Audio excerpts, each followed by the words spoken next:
High, আজকে আমাদের লেসনের জন্য যেটা আমরা আলোচনা করতে চলেছি সেখানে একটু টেকনিক্যালি ডিফিকাল্টিজ আমি ফেস করছি। হ্যাঁ, বাড়িতে ইলেকট্রিসিটি নেই আর বিভিন্ন প্রবলেমের জন্য আমি ঠিক মতন আজকে একটু ক্লাসটা নিতে পারছি না। তা আমি যতটা পারছি তোমাদের এখান থেকে আমি দেখাচ্ছি। ঠিক আছে? আমার পক্ষে ভিডিও রেকর্ডটা করা সম্ভব হচ্ছে না, যে আমি করে দেখাবো।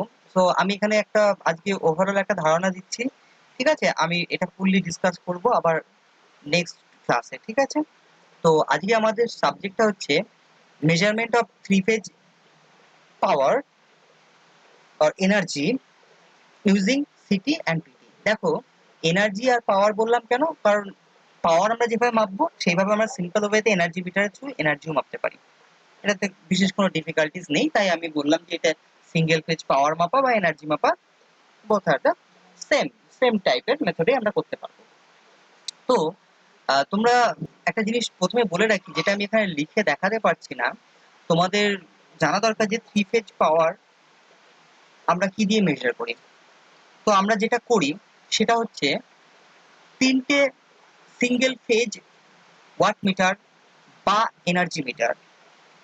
আমি আজকে বেশি কনসেন্ট্রেট করছি হচ্ছে ওয়াট মিটারের উপরেই। ঠিক আছে? তোমরা কথাগুলোকে এনার্জি মিটারে ধরে নিলেও কোনো বিশেষ ক্ষতি হবে না। ঠিক আছে? সেরকম জায়গা ভিত্তিক ছাড়া আমি ওয়াট মিটারই বলছি, তোমরা এটাকে এনার্জি মিটারও ধরতে পারো। এনার্জি মিটার যেটা টোটাল এনার্জি কতটা খরচ হচ্ছে বা কনজিউম হচ্ছে সেটাকে মাপবে, আর ওয়াট যেটা সেটা হচ্ছে পাওয়ারকে বোঝাচ্ছে, যে সেই মুহূর্তে পাওয়ারটা কত সেটা মেজার করছে। ঠিক আছে? তো আমাদের যেটা করতে পারি যে তিনটে ফেজের যে লাইন আছে, প্রত্যেকটা ফেজের লাইনেই একটা করে কি লাগাতে পারি আমরা, আহ, একদম single phase watt meter use করতে পারি। ঠিক আছে? তো সিঙ্গেল ফেজ ওয়াট মিটারকে প্রত্যেকটা লাইনের সঙ্গে কানেক্ট করতে পারি তিনটে। দেখো এখানে যদি সিটির কথাটা ভুলে যাও, এখানে প্রত্যেকটাই সিটি দিয়ে আছে, কিন্তু তোমাদের একবার রিকল করো যে ফিগার নাম্বার 2 তে দেখো, মনে করো যে সিটির কয়েলটা নেই, এই তারটা L1 থেকে ইউ পর্যন্ত যে তারটা গেছে সেই তারটাই এই ওয়াট মিটারের ভেতর দিয়ে গিয়ে ওয়াট মিটার থেকে বেরিয়ে ইউ এর দিকে গেছে। সো এখন সিটির তাহলে কোনো প্রয়োজন নেই, এই সিটিটার প্রয়োজন নেই। তাহলে যে ছবিটা হবে সেটা হচ্ছে কি, তিনটে সেপারেট ওয়াট মিটার দিয়ে আমরা থ্রি ফেজ লাইনের পাওয়ারকে মেজার করছি। ঠিক আছে? এখানে দেখো, এখানে যে নিউট্রালটার যে প্রয়োজন পড়েছে, এই নিউট্রালটারও দরকার হতো না যদি আমাদের প্রত্যেকটা ওয়াট মিটারের তার যে ভোল্টেজের জন্য যে কয়েলটা আছে, এই যে আমি অ্যারো চিহ্ন দিয়ে দেখাচ্ছি, এই ভোল্টেজ কয়েলগুলো যদি কি হতো, যদি প্রত্যেকটার এই ভোল্টেজ কয়েলগুলো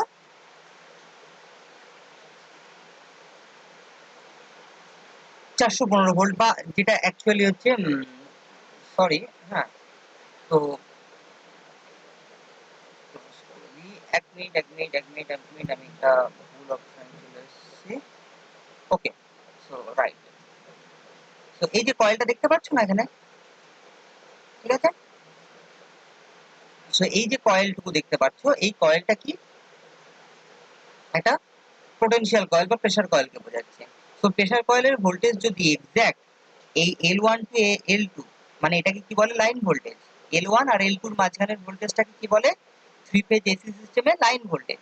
লাইন ভোল্টেজের সঙ্গে সমান হতো, তাহলে এই কয়েলের মাথাটা নিয়ে গিয়ে আমি, ও এখানে দেখো সিম্পল, এটা আমি 2 নম্বর ছবিতে দেখাচ্ছি, তাই 3 নম্বর ছবিটাতে দেখো।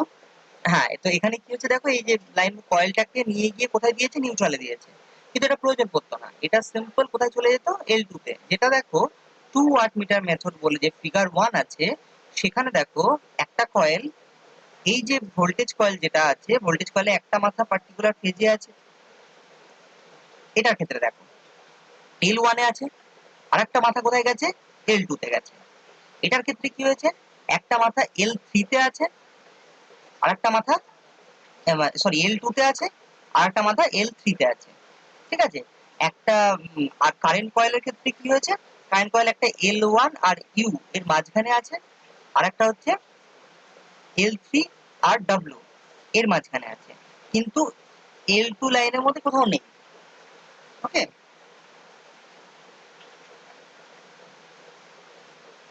সো আমি যেটা বলছি যে 3টে ওয়াট মিটার নিয়ে আমরা কি করলাম, তার কয়েলের ভোল্টেজটা যেহেতু ফেজ ভোল্টেজের সঙ্গে সমান, আমরা কি করলাম 3টাকে কানেক্ট করে সেটাকে নিউট্রালের সঙ্গে কানেক্ট করেছি। তো এইভাবে কানেকশন করে আমরা কি পারবো, 3 ফেজ পাওয়ারকে মেজার করতে পারবো। ওকে, আর আরেকটা পদ্ধতি হচ্ছে 3 ফেজ পাওয়ারকে মেজার করা, সেটা হচ্ছে 2 watt meter method. 2 watt meter method, যেখানে দুটো মাত্র ওয়াট মিটারের সাহায্যে আমরা কানেকশনটা করতে পারি। এখানে দেখো, এখানে লাইন 1 এর সঙ্গে একটা ওয়াট মিটার লাগানো হয়েছে, আর একটা লাইন 3 এর সঙ্গে আর একটা ওয়াট মিটার লাগানো হয়েছে, ঠিক আছে? কিন্তু লাইন 2 এর সঙ্গে কেউ নেই, লাইন 2টা কমন, এর ভোল্টেজ কয়েলের জন্য এটা কমন, নেক্সট ওয়াট মিটারের ভোল্টেজ কয়েলের জন্য এটা একটা কমন কয়েল, ঠিক আছে, যেটা ইউজ করা হয়েছে।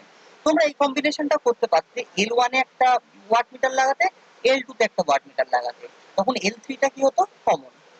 বা L2 তে লাগালে একটা ওয়াট মিটার, আর L3 তে লাগালে আরেকটা ওয়াট মিটার, আর কমনটা কোথায় হয়ে গেল, L1 এ। সো বোথ যেরকম ভাবে কানেকশনটা করো না কেন, দুটো মাত্র লাইনে একটা করে ওয়াট মিটার থাকবে, আর 3 নম্বর লাইনটা হয়ে যাবে হচ্ছে কমন ইউজের জন্য, ঠিক আছে, প্রেসার কয়েলটাকে কানেক্ট করার জন্য। এই পদ্ধতিতে যখন আমরা এনার্জিকে মেজার করব, দুটো ওয়াট মিটারই দুটো রিডিং দেখাবে।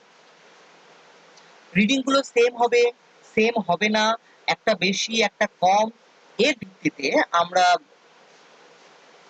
একটা ডিসিশন নিতে পারি যে লোডটা কি ধরনের, ঠিক আছে। এই 2 ওয়াট মিটার মেথডের একটা বিশেষ অ্যাডভান্টেজ হচ্ছে এটা, যে এই দুটো রিডিং দেখে আমরা বলতে পারি যে দুটো মিটারে কত কত করে রিডিং এসেছে, তার ভিত্তিতে আমরা বলতে পারবো লোডটা ইন্ডাকটিভ নাকি ক্যাপাসিটিভ না রেজিস্টিভ, ঠিক আছে।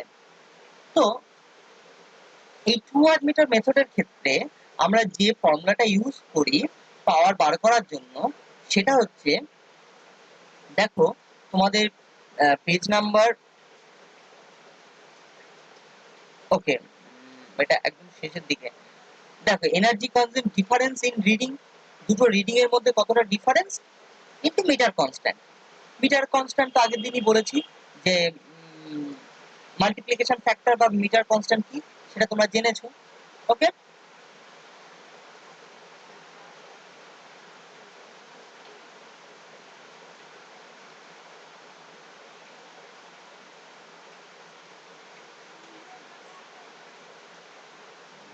ওকে, তো এই ফর্মুলার সাহায্যে আমরা বার করতে পারি যে দুটো রিডিং এর মধ্যে কতটা ডিফারেন্স আছে, সেটা ইনটু হচ্ছে কি করব না, আমরা মাল্টিপ্লিকেশন ফ্যাক্টর দিয়ে গুণ করবো, তাহলে অ্যাকচুয়াল কত ইউনিট কনজিউম হচ্ছে। যেহেতু এটা এনার্জি মিটার, তাই ইউনিট দেখাচ্ছে। যদি ওয়াট মিটার হতো তাহলে ওটা ওয়াটে রিডিংটা দেখাতো, ঠিক আছে। কিলোওয়াটও হতে পারতো, কিলোওয়াট মিটার হলে, আর শুধু ওয়াট মিটার হলে শুধু ওয়াট দেখাবে, ঠিক আছে। ওকে, এবার ঘটনাটা হচ্ছে যে একটা জিনিসকে তোমরা জেনে রাখো, সেটা হচ্ছে 3 ফেজ পাওয়ারকে লেখা হয় কিভাবে। আমরা জানি যে 3 phase power is equal to √3 VL IL, √3 VL IL, এটা হচ্ছে 3 ফেজ পাওয়ার। এখানে VL মানে হচ্ছে লাইন ভোল্টেজ, VL মানে হচ্ছে কত, এই L1 আর L2 বা L2 L3 বা L1 L3, এই তিনটের মধ্যে যে কোনো একটা ভোল্টেজ কি বলে, আমরা লাইন ভোল্টেজ বলি, ঠিক আছে, যে কোনো দুটো লাইনের মধ্যে। আর ফেজ ভোল্টেজ কোনটা, L1 আর তার করসপন্ডিং নিউট্রাল যে ওয়্যারটা আছে তার মাঝখানে যে ভোল্টেজটা, বা L2 আর নিউট্রাল তার মাঝখানে যে ভোল্টেজটা, L3 আর নিউট্রাল তার মাঝখানে যে ভোল্টেজটা, তাকে আমরা হচ্ছে ফেজ ভোল্টেজ বলে থাকি, ঠিক আছে। সিমিলার ওয়েতে আমরা লাইন কারেন্ট বলতে কি বুঝি, L1 এর ভেতর দিয়ে, প্রত্যেকটা লাইনের ভেতর দিয়ে যে কারেন্টটা যাচ্ছে, আইদার L1 থেকে ইউ এর দিকে বা ইউ থেকে এল এর দিকে, কন্টিনিউয়াস এটা চেঞ্জ হচ্ছে, অল্টারনেট করছে। তো L1 এর মধ্যে দিয়ে যে কারেন্টটা যাচ্ছে, সেই কারেন্টটাকে আমরা লাইন কারেন্ট বলি। L2 এর ভেতর দিয়ে যে কারেন্টটা যাচ্ছে তাকে আমরা লাইন কারেন্ট বলি। L3 এর মধ্যে দিয়ে যেটা যাচ্ছে সেটা লাইন কারেন্ট বলি।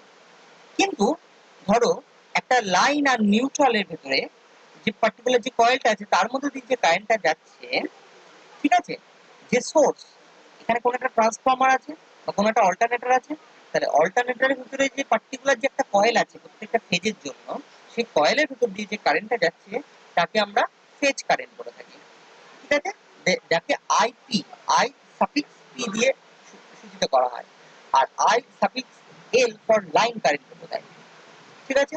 Line voltage line current, phase voltage phase current, এইরকম ট্রামগুলো আছে। ওকে, তো এখন আমরা দেখব যে দুটো পদ্ধতি হয়, সেটা হচ্ছে সিটি কে ইউজ করে 2 এলিমেন্ট এনার্জি মিটারকে কানেক্ট করতে পারি, দুটো এলিমেন্ট আছে। আর একটা সিটি থাকবে কিন্তু 3 এলিমেন্ট এনার্জি মিটার, যেখানে তিনখানা এনার্জি মিটারকে ইউজ করা হবে। দুটোর ক্ষেত্রেই পাওয়ারটা কি হবে, 3 এলিমেন্ট যে এনার্জি মিটারটা হবে তাতে তিনটে মিটারের রিডিং যা হচ্ছে সেই তিনটে মিটারের রিডিং এর যোগফলটা হবে কি টোটাল পাওয়ার বা টোটাল এনার্জি।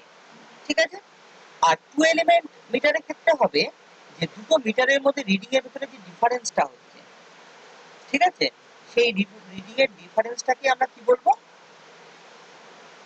টোটাল পাওয়ার বা টোটাল এনার্জি কতটা খরচ হচ্ছে।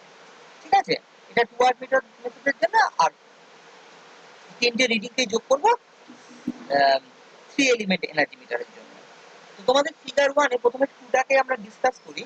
যে দেখো এখানে কি করা হয়েছে, পার্টিকুলার এই যে এনার্জি মিটারটা আছে এর এইটুকু অংশকে কি বলে, এইটুকু অংশকে বলে হচ্ছে কারেন্ট কয়েল, আর নিচের অংশটুকুকে বলে প্রেসার কয়েল বা পোটেনশিয়াল কয়েল। সো এর কারেন্ট কয়েলটা ধরো এমন একটা ক্যাপাসিটির 5 অ্যাম্পিয়ার, কিন্তু লাইন দিয়ে হয়তো এখান দিয়ে 100 অ্যাম্পিয়ার কারেন্ট যাচ্ছে। তো তখন এই 5 অ্যাম্পিয়ারের কারেন্ট কয়েলটাকে নিশ্চয়ই এই লাইনটাকে কেটে এখানে লাগাতে পারবো না, তাহলে কি হবে, আমাদের এই কয়েলটা পুড়ে যাবে, মিটারটা নষ্ট হয়ে যাবে। সো আমরা কি করেছি, ওর জন্যই আমরা এই ধরো 100 to 5 অ্যাম্পিয়ার এইরকম রেশিও, 100 to 5 মানে 20:1, এই রেশিওর একটা কি করলাম, আমরা একটা সিটি নিলাম, মানে 20 টাইমস কারেন্টকে কমিয়ে দেবে। মানে এই লাইন দিয়ে যখন 100 অ্যাম্পিয়ার কারেন্ট যাবে তখন এখান দিয়ে এই সিটির সেকেন্ডারি দিয়ে 5 অ্যাম্পিয়ার কারেন্ট যাবে। আর সিটির সেকেন্ডারিটা সম্পূর্ণ কোথায় কানেক্টেড আছে, কোনো অ্যামমিটারের সঙ্গে না, এখানে হচ্ছে কারেন্ট কয়েলের সঙ্গে, আমাদের এনার্জি মিটারের যে কারেন্ট কয়েল তার সঙ্গে। ঠিক আছে, যদি এখানে 50 অ্যাম্পিয়ার কারেন্ট যায় তাহলে এখান থেকে তখন 2.5 অ্যাম্পিয়ার কারেন্ট যাবে, 2.5 অ্যাম্পিয়ার। ঠিক আছে, তো সেই ভিত্তিতে এ পাওয়ারটা মেজার করবে। আর এর প্রেসার কয়েলটা কোথায় কোথায় কানেক্ট আছে, L1, আর যেটা কমন লাইন L3 L2 তার সঙ্গে আছে। সেকেন্ড মিটারের ক্ষেত্রে তার প্রেসার কয়েলটা L2 আর L3 এই দুটো পয়েন্টে কানেক্টেড আছে। আর কারেন্ট কয়েলটা অবশ্যই L3 লাইনের সঙ্গে সিটিটাকে কানেক্ট করে লাগানো হয়েছে। ফলে আমরা কি পাচ্ছি, এই দুটো ওয়াট মিটার দিয়ে দুটো ডিফারেন্ট রিডিং পাবো। ঠিক আছে, তো এটা হচ্ছে একটা পদ্ধতি যেটা নিয়ে তোমাদেরকে এখানে ডিসকাস করেছে। আর 3 এলিমেন্ট মিটারের ক্ষেত্রে যেখানে নিউট্রাল অ্যাভেলেবেল, আর আমাদের যে এনার্জি মিটারটা আছে তার প্রেসার কয়েলের ভোল্টেজটাও ফেজ ভোল্টেজের সঙ্গে সমান, মানে একটা ফেজ আর নিউট্রাল এর ভোল্টেজের সঙ্গে সমান, তাহলে আমরা তখন কি করব, তাকে অবশ্যই একটা ফেজ আর একটা নিউট্রালের সঙ্গে লাগাবো। কারণ দুটো ফেজের মধ্যে দিলে ভোল্টেজ কত হয়ে যাবে, √3 টাইমস বেশি হয়ে যাবে ভোল্টেজ, মানে সেটা লাইন ভোল্টেজ হয়ে যাবে। ফেজ ভোল্টেজের তুলনায় লাইন ভোল্টেজ √3 পরিমাণ বেশি হয়। ওকে, আচ্ছা আওয়াজ যদি ক্লিয়ার না আসে, কারণ বৃষ্টি হচ্ছে তো চারদিকে খুব, ওর জন্য হয়তো আসছে না, তাই একটু চেষ্টা করো এটা একটু দেখার।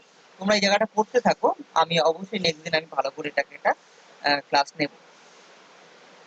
তো আমরা কি বলছি যে এখানে একটা ফেজের সঙ্গে কানেক্ট করে প্রেসার কয়েলটাকে নেক্সট কোথায় চলে গেল, সেটা নিউট্রালে। পরের মিটারের জন্য দেখো আর একটা ফেজের সঙ্গে কানেক্ট করে সেটা নিউট্রালে চলে গেল। 3 নম্বর লাইনের জন্য প্রেসার কয়েলটা একটা ফেজ একটা নিউট্রালের মধ্যে চলে গেল। ওকে, জাস্ট আ মিনিট।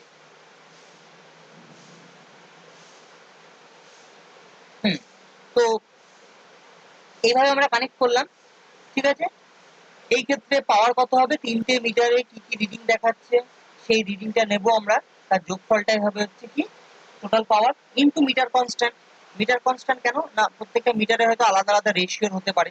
যদিও এই ধরনের সিস্টেমে আমরা একটা ফিক্সড স্কেল আলা বিশিষ্ট মিটারকে ইউজ করি, কিন্তু বহু ক্ষেত্রেই ফিক্সড স্কেল হওয়ার সাথে তার ভিতরে মিটার কনস্ট্যান্ট থাকতেই পারে, কারণ ওর ভেতরেও হয়তো কোনো একটা আলাদা ডিফারেন্ট সিটি বা পিটি ইউজ করে থাকতে পারে এনার্জি মিটারের ভেতরে ইটসেলফ। ওকে, আর আজকের যুগে ইলেকট্রনিক্স বা কম্পিউটারাইজড অনেক এনার্জি মিটার চলে এসেছে, তো তারা সব রকম সিচুয়েশনকে হ্যান্ডেল করে নিতে পারে, তো ওদের বিশেষ কোনো প্রবলেম নেই। এখানে তোমাদের একটা অঙ্ক দিয়েছে, এই অঙ্কটা আমি নেক্সট দিন আলোচনা করব। এছাড়াও যে টু এলিমেন্ট মিটারকে যেভাবে কানেক্ট করে সেটা উপরে ফিগার 1 ছবিতে তোমরা দেখলে, ফিগার 1 ছবিতে তোমাদের বইয়ে দেখো, ফিগার 1 এ দেখলে এই সেম ছবিটাই আরো বিস্তারিত ভালোভাবে দেখানো হয়েছে কোথায়, না ফিগার 3 তে। ফিগার 3 তে দেখো এটা কি দেখানো হয়েছে, সেম ছবি, কিন্তু এখানে একটা ছোট্ট ডিফারেন্স আছে। এখানে কি, এখানে হয়তো লাইন ভোল্টেজটাও এত বেশি যে সেটা আমাদের এনার্জি মিটার বা ওয়াট মিটারের যে পোটেনশিয়াল কয়েল আছে সেই কয়েলের জন্য অনেক বেশি, তার তুলনায় অনেক বেশি। তখন আমাদের কি করতে হবে, এই লাইন ভোল্টেজটাকে ধরো L1 আর L3, আর এদিকে L2 L3, এখানে L3 লাইনটা কমন, ঠিক আছে? তো L1 L3 আর L2 L3 এদের মধ্যে যে ভোল্টেজটা আছে সেই ভোল্টেজগুলোকে আমরা কি করলাম, দুটো ডিফারেন্ট পিটি দিয়ে কমিয়ে নিলাম। দিয়ে পিটির এই কয়েলটা কোথায় চলে যাবে, পিটির কয়েলটা প্রেসার কয়েলে চলে যাবে, এনার্জি মিটার বা ওয়াট মিটারে। আর এইদিকে প্রেসার কয়েলটা এদিকে ওয়াট মিটার বা এনার্জি মিটারে চলে গেল। এটা কোনটার মধ্যে মাপছে, L3 তো কমন, তাই L3 কে ধরতে হবে না, L1 লাইনকে মাপছে এইদিকে ভোল্টেজটা। আর এই কারেন্টটা কোথায় মাপছে, অবশ্যই L1 লাইনের কারেন্টটাকে মাপছে, এই সিটিটা, ঠিক আছে? তো এই হচ্ছে সিম্পল কানেকশন হবে যেখানে সিটি পিটি বোথ প্রয়োজন পড়ছে। আর এটা যেহেতু 2 ওয়াট মিটার মেথড, তাই এখানে একটা লাইনের এনার্জি কনজিউম মেপে আমরা সঠিকভাবে মান নাও পেতে পারি। যদি L1 এর দিকটা সাপ্লাই আর UVW এদিকে লোড লাগানো আছে, সো লোডটা যদি আনব্যালেন্সড হয়, ঠিক আছে, আনব্যালেন্সড যদি লোড হয় তাহলে ডিফারেন্ট লাইন দিয়ে ডিফারেন্ট ডিফারেন্ট কারেন্ট যাবে। তখন একটা মাত্র সিঙ্গেল ফেজ, মনে করো যে এই পোর্শনটুকু নেই, তাহলে একটা মাত্র সিঙ্গেল ফেজ ওয়াট মিটার দিয়ে মেপে আমরা কেবল একটা মাত্র লাইনে কত পাওয়ার কনজিউম হচ্ছে সেটা বা এনার্জি কনজিউম হচ্ছে সেটা বুঝতে পারবো। তাকে 3 দিয়ে গুণ করলেই আমরা তিনটে লাইনে কত এনার্জি কনজিউম হচ্ছে বলতে পারবো না, কারণ সিস্টেমটা আনব্যালেন্স, প্রত্যেকটা লাইন দিয়ে সমান পরিমাণ যাচ্ছে না, তাতে কিছু আমাদের ভুল থেকে যাবে। যদি ব্যালেন্স সিস্টেম হয় তাহলে আমরা একটা মাত্র এনার্জি মিটার লাগিয়েই কি করতে পারবো, থ্রি ফেজ পাওয়ারকে ক্যালকুলেট করতে পারবো। সে এদিকে একটা মোটর লাগানো আছে, তো সিম্পলি মোটরটা কি হয়, একটা ব্যালেন্স লোড রূপে ধরা হয়। মোটরের তিনটে কয়েলের মধ্যে দিয়ে মোটর কি করে, তিনটে ফেজ থেকে সেম অ্যামাউন্ট কারেন্ট নেয়। ফলে সেই ক্ষেত্রে একটা মাত্র এরকম সিটিপিটির অ্যারেঞ্জমেন্ট করে একটা ওয়াট মিটার লাগালাম, তাতে যা রিডিং দেখাচ্ছে সেই রিডিংকে 3 দিয়ে গুণ করে দিলেই আমরা কি জানতে পারবো, যে টোটাল কতটা এনার্জি বা পাওয়ার কনজিউম হচ্ছে সেটা দেখতে পারবো। আর যদি আমি সম্পূর্ণ নিখুঁতভাবে আনব্যালেন্স সিস্টেম, ব্যালেন্স সিস্টেম সব জায়গায় যদি প্রপারলি আমরা রিডিংকে পেতে চাই, তাহলে অবশ্যই 3 এলিমেন্ট বা 3 ফেজ ওয়াট মিটারকে ইউজ করতে হবে, বা 2 এলিমেন্ট 3 ফেজ এনার্জি মিটারকে এখানে ইউজ করতে হবে। 2 এলিমেন্ট বলতে এখানে দেখলে L1 লাইনের সঙ্গে এই টোটাল সিস্টেমটা কানেক্টেড আছে, আর এইটুকু অংশ L2 লাইনের সঙ্গে কানেক্টেড আছে। এখানে L3 লাইনটা একটা কমন। তো এটা হচ্ছে একটা কনফিগারেশন, নেক্সট কনফিগারেশন যেটাকে বলছে 3 phase 2 element energy meter with CT and PT. এখানে শুধুমাত্র সিটি নেই, এখানে সিটিও আছে প্লাস পিটিও আছে। আগে ফিগার 1 আর ফিগার 2 তে দেখো, সেখানে নামে লেখা আছে যে 3 phase 2 element energy meter with current transformer, মানে only city used on 3 phase 3 wire system sequence in UVW। 3 phase 3 wire system বলতে 3 phase system যেখানে তিনটে মাত্র ওয়্যার আছে, আর 3 phase 4 wire system মানে হচ্ছে যেখানে নিউট্রালটাও প্রভিশনটা আছে, মানে এইটা, এটা 3 phase 4 wire system যেখানে তিনটে ফেজ গেছে আর একটা নিউট্রাল গেছে, তাই একে দেখো এটা 3 phase 4 wire system বলা। সরি, এইটা সিলেক্ট করতে পারবো, অ্যাকচুয়ালি সিলেক্টটা ভুল জায়গা, ছবির মধ্যে হবে না, এটা এটা বেসিক্যালি ছবি তাই, যে 3 phase 4 wire system, ঠিক আছে? ওকে, আমরা এবার নেক্সট ছবিতে চলে যাচ্ছি, ফিগার 5 এ, যেখানে আমাদের যদি 3 ফেজ 3 এলিমেন্ট আলা কোনো মিটারকে কানেক্ট করতে হয়, তাহলে আমরা কি করব, একটা একটা স্টার কানেক্টেড একটা পিটি আছে, 3 ফেজের জন্য একটা পিটি, তিনটে ফেজ থেকে লাইন নিয়েছে, যে ওদিকে ভোল্টেজটা কমিয়ে দিয়ে কি করেছে, তিনটে থেকে লাইন আউটপুট আসছে, যেটা প্রত্যেকটা তিনটে প্রেসার কয়েলে, প্রত্যেকটা মিটারের প্রেসার কয়েলে চলে গেছে, ঠিক আছে? আর এখানে প্রেসার কয়েল গুলোর অন্য মাথাগুলো সব শর্ট করে কি করা হয়েছে, এদেরকে দেখো একদম নিউট্রালের সঙ্গে কানেক্ট করে দেওয়া হয়েছে, ঠিক আছে? যতগুলো একটা স্টার সিস্টেম তৈরি করেছে একটা ব্যালেন্স করার জন্য নিউট্রালে কানেক্ট করেছে, তো এইভাবে এটা কাজ করছে। আর প্রত্যেকটা L1 line, L2 line, L3 লাইনে কি করেছে, একটা করে আলাদা সিটি লাগানো হয়েছে। সেই সিটি গুলো কারেন্টটাকে অনেক কমিয়ে দিয়ে কারেন্ট কয়েলে যাচ্ছে এনার্জি মিটারের। ওকে, তো এই ছবিটা একটু মন দিয়ে দেখবে, তাহলে তোমরা বুঝতে পারবে যে three phase three element energy meter with current and voltage transformer, মানে সিটি আর পিটি বা ভিটিও বলতে পারো, used on three phase four wire system, sequence in UVW তে আছে। সো এইভাবে আমাদের মোট কানেকশনটা করতে হয়। এখানে একটা ট্রাম দেওয়া আছে যে এই ধরনের ক্ষেত্রে আমরা কি ধরনের ইনস্ট্রুমেন্ট ব্যবহার করি সেটা নিয়ে একটু আলোচনা করা হয়েছে। ঠিক আছে, কি কি ধরনের সেটা দেখো। এই যে তারগুলো, এগুলো ধরো 11,000 লাইন হতে পারে, 33 কেবি লাইন হতে পারে, 132 কেবি, মানে ভেরি হাই ভোল্টেজ লাইনের ক্ষেত্রে এই সিস্টেমগুলো অ্যাপ্লাই করা হচ্ছে। তো সেই ক্ষেত্রে আমরা যে সমস্ত কানেকশন গুলোকে, এই তারগুলোকে টেনে নিয়ে আসি আমাদের কন্ট্রোল রুমে বা যেখানে এনার্জি মিটারটা থাকবে, সেটা তো আউটডোরে থাকে না, মেইনলি ইনডোরেই থাকে। তো তখন কি করা হয়, the metering cubicle used along with HT line, মানে হাই টেনশন লাইনের জন্য, of 11 kV or higher voltage consisting of 2 or 3 CTs, দুটো বা তিনটে সিটি ব্যবহার করা হবে। and a 3 phase PT, একটা 3 phase PT কেও ব্যবহার করা হবে। তোমাদের প্রথম দিন বলেছিলাম যে পিটি সিঙ্গেল ফেজ হতে পারে, 3 ফেজ হতে পারে। ঠিক আছে, so PT known as a কি বলে, কিওস্ক। ঠিক আছে, কিওস্ক বলা হয় তাদেরকে, কি বলে, এরকম একটা 3 ফেজ সিটিপিটি এই সিস্টেমটাকে কি বলে, কিওস্ক বলে। Okay, from the kiosk cables R run to the, ওই 3 ফেজ যে মিটার আর কারেন্ট কয়েল লাগানো আছে যে লাইনের সঙ্গে, দেখো এই জায়গাটাকে, এই পোর্শনটাকে কি বলছে, একটা কিওস্ক বলছে। ঠিক আছে, এই কিওস্ক থেকে কি করা হয়, cables R run to the meter panel, meter প্যানেলে কেবলটা চলে যায় normally to measure kilowatt hour. ঠিক আছে, কিলোওয়াট আওয়ারটাই কি, কিলোওয়াট আওয়ারটাকে আমরা কি বলি, বোর্ড অফ ট্রেড ইউনিট বা বিওটি ইউনিট। ঠিক আছে, এটা হচ্ছে এনার্জির একক একটা। KVARH, kilovolt ampere reactive, kilovolt ampere reactive power. ঠিক আছে, কেভিএআর দিলে সবচেয়ে ভালো হতো, কেভিএআর দিয়েছে, আর এইচ ফর হচ্ছে ফর আওয়ার্স। ঠিক আছে, এমডি মানে হচ্ছে ম্যাক্সিমাম ডিমান্ড। সে এই যে লাইনটা আছে সেই লাইনে সবসময় ম্যাক্সিমাম কতটা ডিমান্ড থেকেছিল সেটাকেও নির্ণয় করতে পারে, যে সবচেয়ে ম্যাক্সিমাম ডিমান্ড কত হয় লাইনে সেটা। কিলোভোল্ট অ্যাম্পিয়ার আওয়ার, কেভিএইচ মানে এটা হচ্ছে টোটাল কেভিতে মাপছে, হচ্ছে কেভিএ তে মাপছে, হচ্ছে কেভিএ তো তোমরা জানোই, তার সঙ্গে আওয়ারটা গুণ করে দিলে টোটাল এনার্জিটাকে পাওয়া যায়। ঠিক আছে, এটা অ্যাপারেন্ট পাওয়ার কেভিএটা, তার সঙ্গে আওয়ারটাকে গুণ করলে অ্যাপারেন্ট এনার্জিটাকে আমরা দেখতে পাচ্ছি। আর কিলোওয়াট আওয়ারটা হচ্ছে ট্রু বা অ্যাকচুয়াল এনার্জি থেকে বোঝাচ্ছে।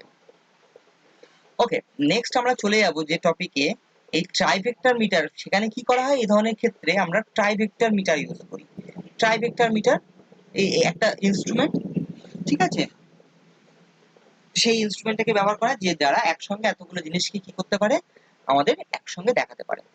এটা আমাদের ইনস্টিটিউটে আছে, তোমাদের আমরা দেখাতে পারবো। ঠিক আছে, আমরা ল্যাবে যখন দেখবো তখন দেখবো এই ধরনের মিটারগুলো কেমন দেখতে হয়। এখন জেনে নিই যে ম্যাক্সিমাম ডিমান্ড জিনিসটা কি। ম্যাক্সিমাম ডিমান্ডটা হচ্ছে যে this vector meters also has a maximum demand indicator. থাকে ম্যাক্সিমাম ডিমান্ড ইন্ডিকেটর, এটা একটা ট্রাই ভেক্টর মিটার। ঠিক আছে, ম্যাক্সিমাম ডিমান্ড মিটারটা একটা tri vector meter. To show the maximum reactive power persist in the load in term of kVA, persist in the load in term of kVA। ঠিক আছে, in term of kVA তে কি দেখাবে, তোমার যে পরিমাণ ম্যাক্সিমাম রিঅ্যাক্টিভ পাওয়ারটাকে কি হয়েছে না সিস্টেমে নিয়েছে বা কনজিউম করেছে, সেই পাওয়ারটাকেই ম্যাক্সিমাম ডিমান্ড মিটারটা দেখায়। এর ভিত্তিতেই তোমার ট্যারিফ ঠিক করা হয়। তোমার ম্যাক্সিমাম ডিমান্ডের একটা লিমিট আছে, তার থেকে বেশি যদি তুমি নিয়ে রাখো তাহলে কি হবে, তোমাকে অতিরিক্ত চার্জ দিতে হবে বা পেনাল্টি দিতে হবে। আর যদি তার থেকে কম নাও তাহলে কিছু দিতে হবে না। ঠিক আছে, সো এইভাবে তোমাদেরকে কিছু সিটিপিটি রেশিও বার করা শিখিয়েছে এখানে একটা ম্যাথমেটিক্স, এগুলো আমি নেক্সট দিন বিস্তারিত আলোচনা করব। ঠিক আছে, তো আজকের টপিকটা আমি এখানেই শেষ করছি। যে তোমরা এই কানেকশন গুলোকে দেখো, আমি পরের দিন নিজে একে একে তোমাদেরকে ভালো করে আরো বিস্তারিত বলতে থাকবো। তো আজকের জন্য এটুকুই থাকলো। থ্যাংক ইউ, সবাই ভালো থেকো তাহলে।